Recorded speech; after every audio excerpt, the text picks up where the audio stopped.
Bom dia pessoal, professor Vladimir de Química aqui do curso Essência. Na aula de hoje nós teremos o tema ligações químicas. Falaremos então a respeito da aula número 4. Lembrando que essa aula ela falará a respeito das ligações iônicas, covalentes simples, covalentes dativas e também ligações metálicas. Outra informação relevante é que esse slide que vocês estão vendo agora ele é uma mescla de um slide original encontrado no site agamenonquimica.com/aulas, um slide criado pelo professor Agamenon Roberto, e o finalzinho das ligações metálicas, alguns conceitos que eu mesmo tenho a respeito desse tipo de ligação vindos do curso técnico. Então, para começar, é importante que tenhamos em mente o conceito da teoria das colisões, em que diz que se átomos iguais ou diferentes, no mínimo dois, se eles se combinarem, dadas condições favoráveis, eles estabelecerão uma ligação química, formando as substâncias que nós conhecemos. Tá? Essas ligações, essas interações, elas vão acontecer entre os elétrons da camada mais externa e os núcleos dos átomos, onde os elétrons com as cargas negativas serão atraídos pelos núcleos dos outros átomos, núcleos positivos, onde os prótons se encontram.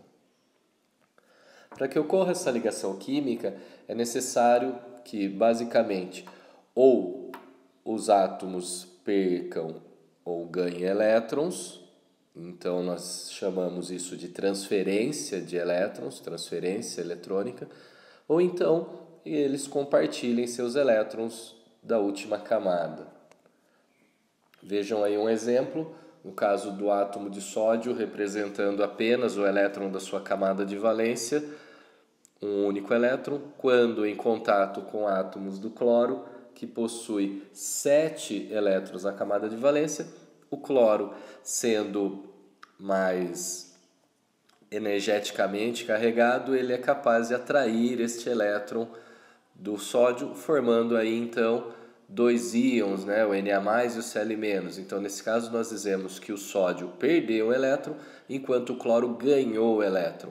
Vejam, no segundo exemplo, agora nós temos dois átomos iguais, onde então não há uma diferença de eletronegatividade, não havendo assim a transferência dos elétrons, mas sim uma aproximação, que é o que nós vamos chamar de compartilhamento. Você vai notar que, na maioria das ligações, os átomos ligantes, que são os átomos que estabelecem as ligações, eles vão adquirir uma configuração eletrônica semelhante à de um gás nobre, ou seja, eles terão, em alguns casos, 2 elétrons nessa última camada, que é o caso da formação do gás hidrogênio, ou, na maioria dos casos, 8 elétrons na última camada. Esta característica, que foi observada inicialmente e desenvolvida a teoria pelos cientistas Cossel e Lewis, ficou conhecida como teoria do dubleto e octeto, hoje chamada apenas de teoria do octeto.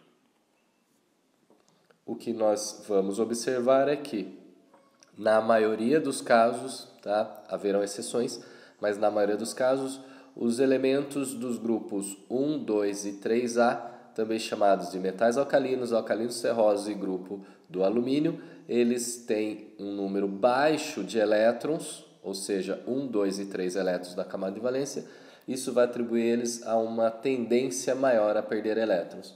Em contrapartida, os ametais dos grupos 5, 6 e 7A, também chamados de 15, 16 e 17, que estamos falando então do grupo do nitrogênio, dos calcogênios e dos halogênios, por terem esse número mais elevado de elétrons, mais próximo de 8, eles tendem a receber elétrons. Vejam um exercício que nós vamos comentar para você observar essa característica. Os átomos pertencentes à família dos metais alcalinos terrosos e dos halogênios adquirem configuração eletrônica de gases nobres quando, respectivamente, formam íons com números de carga. Ou seja, esse exercício ele quer saber quais são as cargas dos dois elementos citados, né, pertencentes um ao grupo dos alcalinos terrosos e outro aos halogênios. O que vai acontecer? Se eu estou falando de alcalinos terrosos, nós estamos mencionando então que eles são da família 2A. Logo, eles possuem 2 elétrons na camada de valência e tendem a perder esses 2 elétrons, ficando com uma carga positiva 2A. 7A, eles têm a tendência a ganhar um elétron, formando um íon de carga -1. Perfeito? Vamos falar então a respeito de cada uma das ligações individualmente. Comecemos pela ligação iônica, também chamada por alguns de ligação eletrovalente.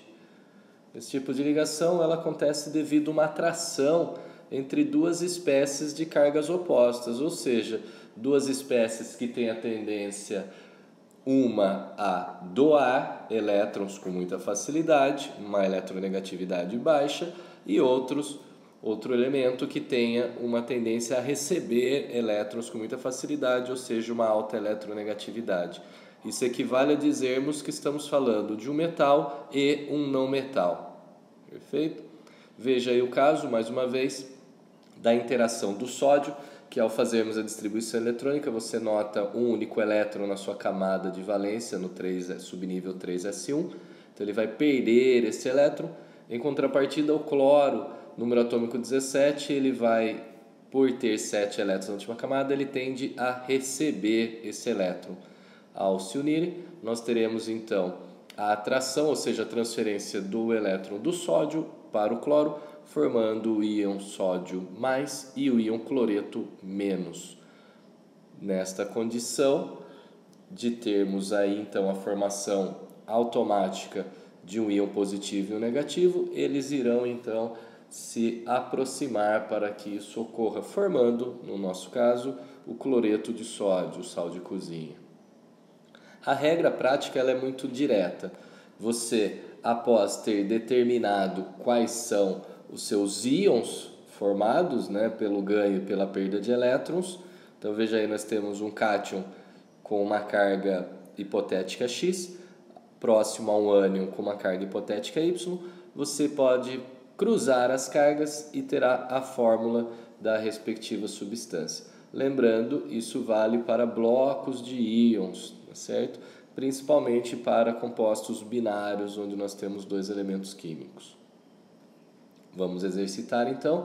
Veja aí, a camada mais externa de um elemento X possui 3 elétrons, enquanto a camada mais externa de um elemento Y tem 6 elétrons. Então vamos ver qual a provável fórmula desse composto.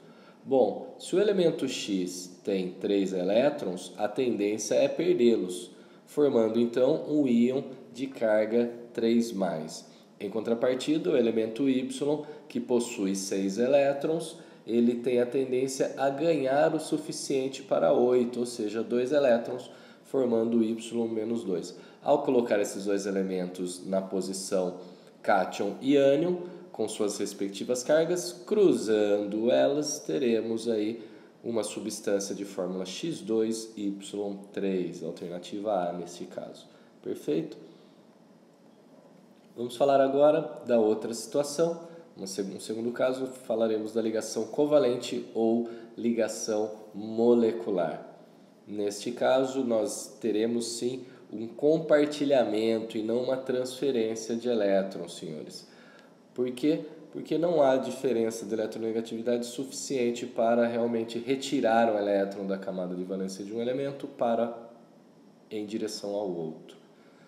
Então vejam que os átomos aí que vão participar desse tipo de ligação, estamos falando dos ametais, dos semimetais, que também estão do nosso lado direito da tabela periódica, e o hidrogênio, que embora esteja do lado esquerdo no grupo 1, apenas em função do seu número atômico, ele também é um não metal.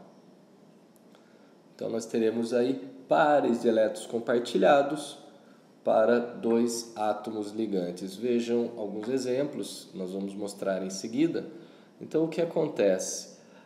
Cada átomo vai compartilhar um de seus átomos, formando então pares eletrônicos.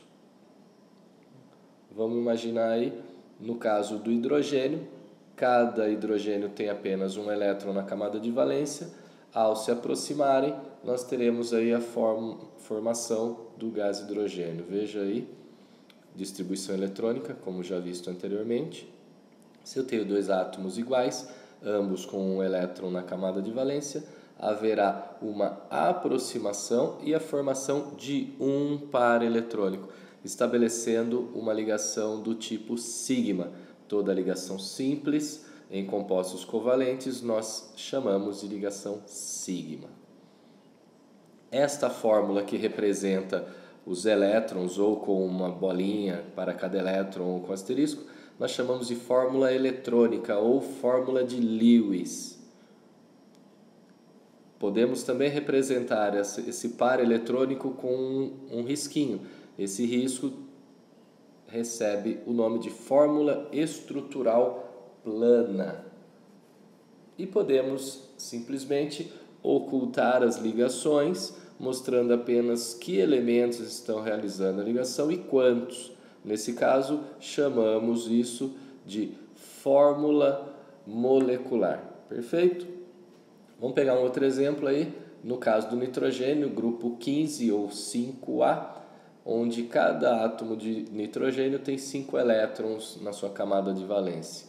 Nenhum é mais eletronegativo que o outro, então o que vai acontecer é uma atração dos elétrons de um pelo núcleo do outro e vice-versa, a fim de formar aí o octeto. Notem que nós temos 1, 2, 3 pares de elétrons, totalizando 6, e ainda 2 elétrons livres para cada um dos átomos, totalizando 8 elétrons para cada um deles.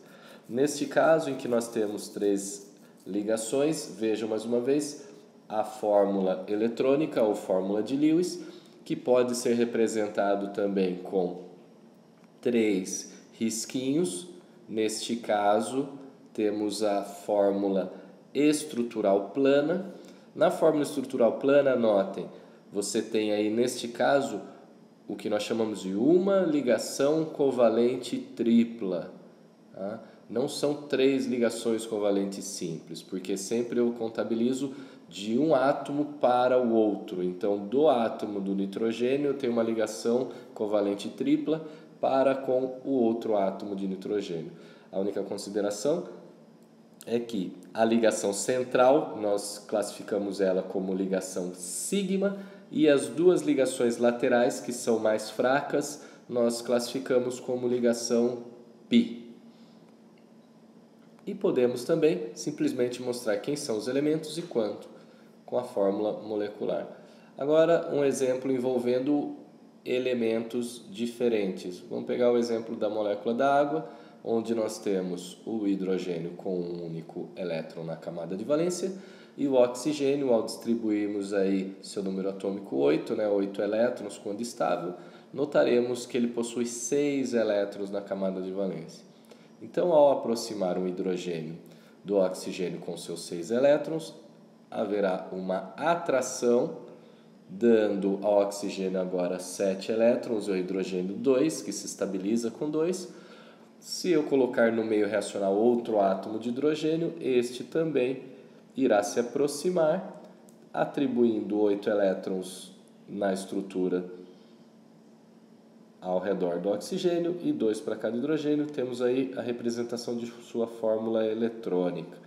Nesse momento não discutiremos a geometria molecular, pois esse assunto está na aula número 5. Vejam a representação da fórmula estrutural plana. Neste caso, nós temos aí sim 2 ligações covalentes simples, uma com o hidrogênio e oxigênio do lado esquerdo e outra com oxigênio e hidrogênio representados aí do lado direito. E a fórmula molecular, 2 átomos de hidrogênio, H2O. Perfeito? Essas são as considerações da ligação covalente simples. Vamos ver um exercício para exercitar. Os elementos químicos nitrogênio e cloro podem combinar-se formando a substância. E aí nós temos os dados dos números atômicos. Primeira consideração, nós temos que analisar se nós temos um metal e um ametal, aí estaríamos falando de um composto iônico, ou se temos 2 ametais ou um semimetal e um ametal, e aí então se tratando de um composto molecular, que é o caso. Agora, ao distribuirmos, veja lá, dois ametais, então a ligação tem que ser molecular ou covalente. Na distribuição do nitrogênio, notamos aí os 5 elétrons na camada de valência, e na distribuição eletrônica do cloro, notamos 7 elétrons na camada de valência. Organizando então, 5 elétrons na camada de valência do nitrogênio, 7 na camada de valência do átomo de cloro. Haverá uma aproximação, onde o cloro precisa apenas de um compartilhamento para ficar estável. Dentro dessa característica, você observa o átomo de cloro, o primeiro átomo de cloro estabilizando, o de nitrogênio que possuía 5, agora tem 6, havendo a necessidade de um outro átomo de cloro também, com a mesma característica de eletrosfera, 7 elétrons. Isto irá atribuir a esta molécula uma nova ligação covalente simples, também do tipo sigma, estabilizando esse novo átomo de cloro. Agora o nitrogênio possui 7 elétrons em sua última camada, precisando, de acordo com a teoria do octeto, de mais um novo átomo de cloro surge, possibilitando então aí a estabilidade de todos os elementos envolvidos. Temos aí então uma fórmula do tipo NCl3 e a ligação do tipo molecular alternativa E neste caso. Perfeito. Falaremos agora de um outro tipo de ligação, que é, na verdade, um complemento, ainda falando da ligação covalente, mas um caso especial que nós chamamos de ligação coordenada ou ligação dativa. Esse tipo de ligação se caracteriza pelo fato de que, quando o átomo central já possui todo o seu octeto realizado, ou seja, já adquiriu estabilidade, porém ainda assim restar a ele elétrons livres, de preferência pares de elétrons livres, poderá ocorrer uma espécie de compartilhamento, onde este elemento que possui o par de elétrons livres, ele cede ou deixa aproximar o par inteiro para o elemento que necessita. Vejamos aí o caso da ligação envolvendo o dióxido de enxofre.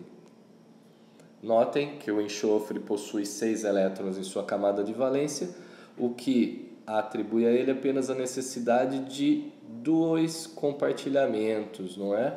Então, ao aproximar um átomo de oxigênio, que é do mesmo grupo da tabela, logo também tem 6 elétrons na camada de valência, já atribui estabilidade à molécula do monóxido de enxofre, o SO.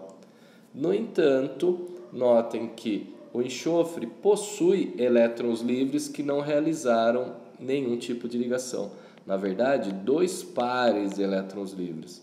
Tendo o par de elétron livre, pode haver a aproximação de um elemento químico que precisa exatamente de 2 elétrons para ficar estável, no caso o próprio oxigênio ou um outro átomo de oxigênio, criando essa condição excepcional, né, essa condição menos comum, dando origem ao SO2. Esta representação continua se chamando fórmula eletrônica ou estrutura de Lewis, porém representamos agora as ligações covalentes simples ainda com 2 risquinhos, no entanto a ligação dativa com uma seta na direção do átomo que cedeu o par para o átomo que recebe ou que se aproximou desse par de elétrons, né? Fórmula estrutural plana. E a fórmula molecular permanece ainda só mostrando as quantidades. Temos aí o SO2.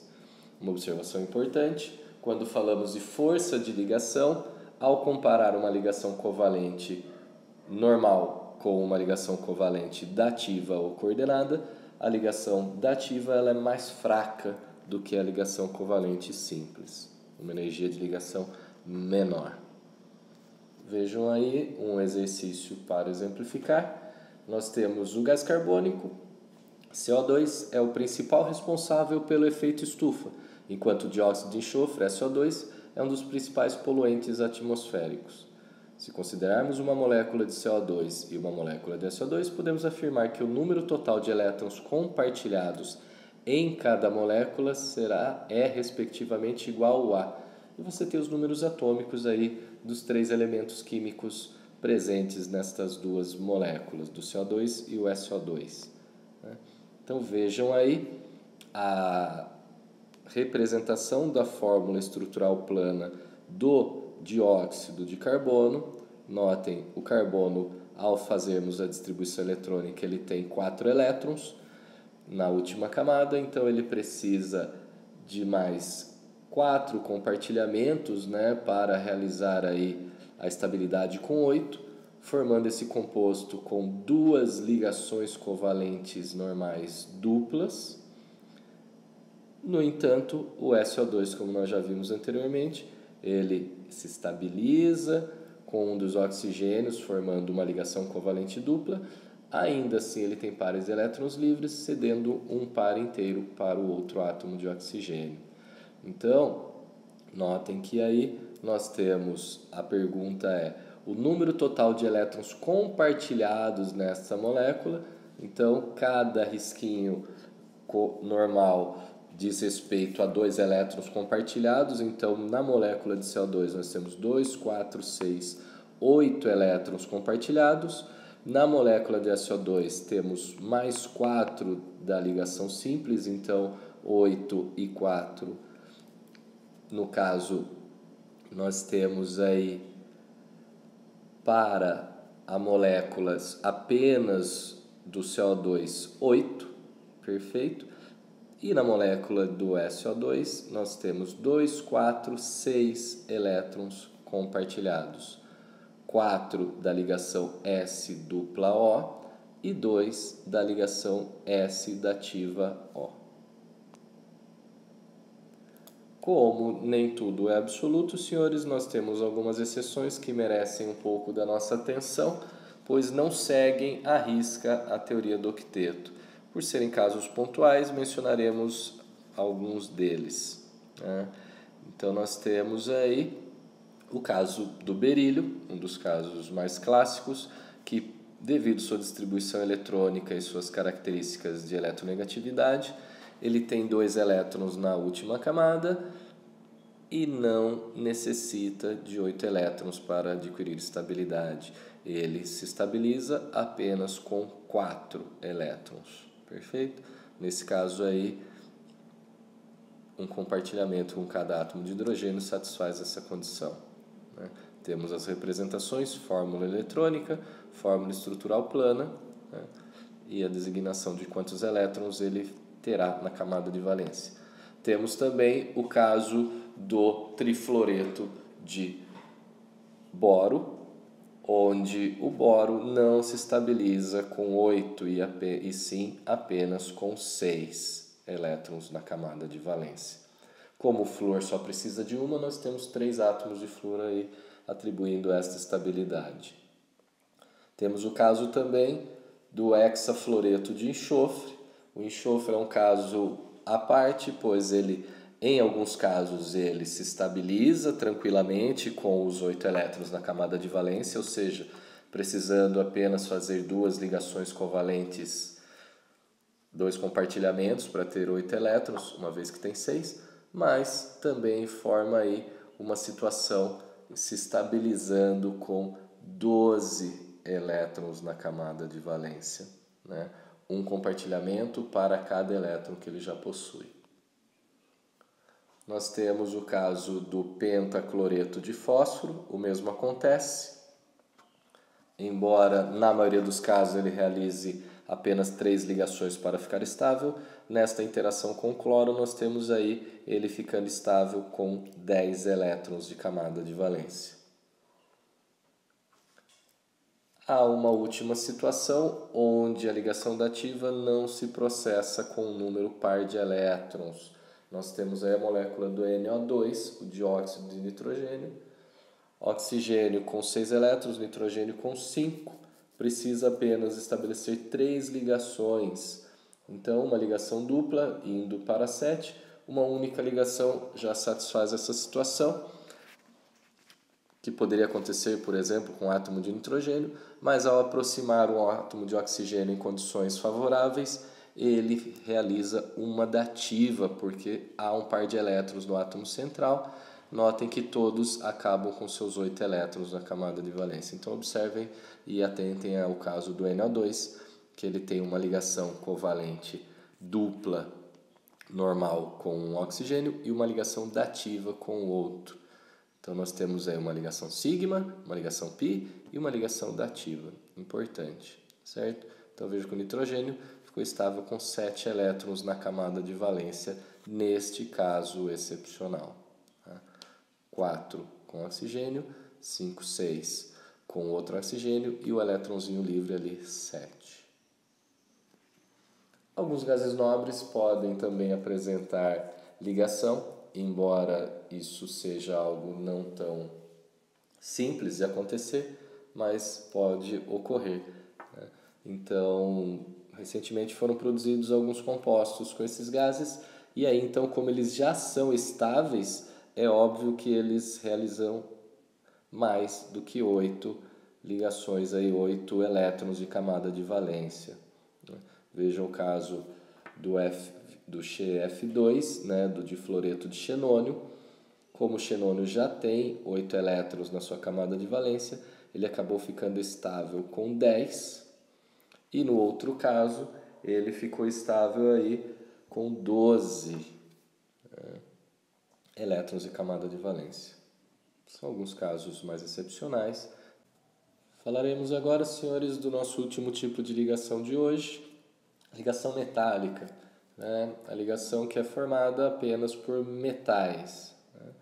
Vejam que nós temos aí a característica de um metal, que ele é formado por um conjunto de átomos iguais, dispostos em camadas superpostas. Como isso acontece? O que mantém unidos os átomos, mantém unidos o metal, é uma atração entre todos os elétrons livres que estão ao redor destes núcleos com seus respectivos núcleos positivos, ou seja, seus cátions. Nós chamamos isso também de mar de elétrons, é isso que mantém unidos os núcleos positivos dos metais. Esta característica, diferente dos compostos iônicos, onde há uma transferência de elétrons e formação de íons, ou no caso dos covalentes, onde há um compartilhamento, atribui algumas propriedades muito específicas a esses compostos. Eles serão compostos com ductibilidade, que é a capacidade de formar fios, e maleabilidade, que é a capacidade de se dobrar muitas vezes o mesmo material, mantendo suas características.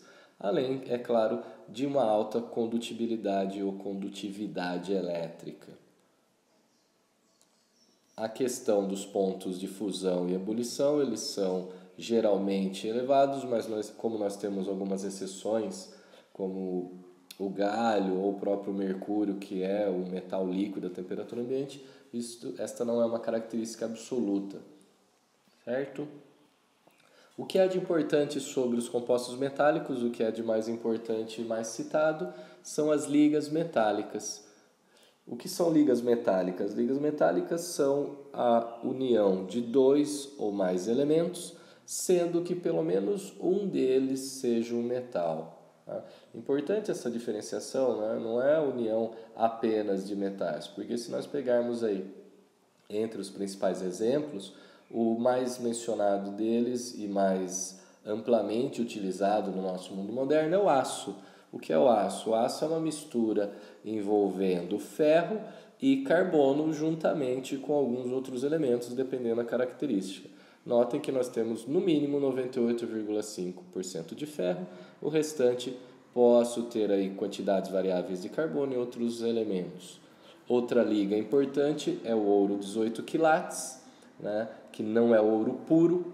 O que é ouro 18? Uma liga envolvendo 75% de ouro e 13% de prata, 12% de cobre neste caso, né?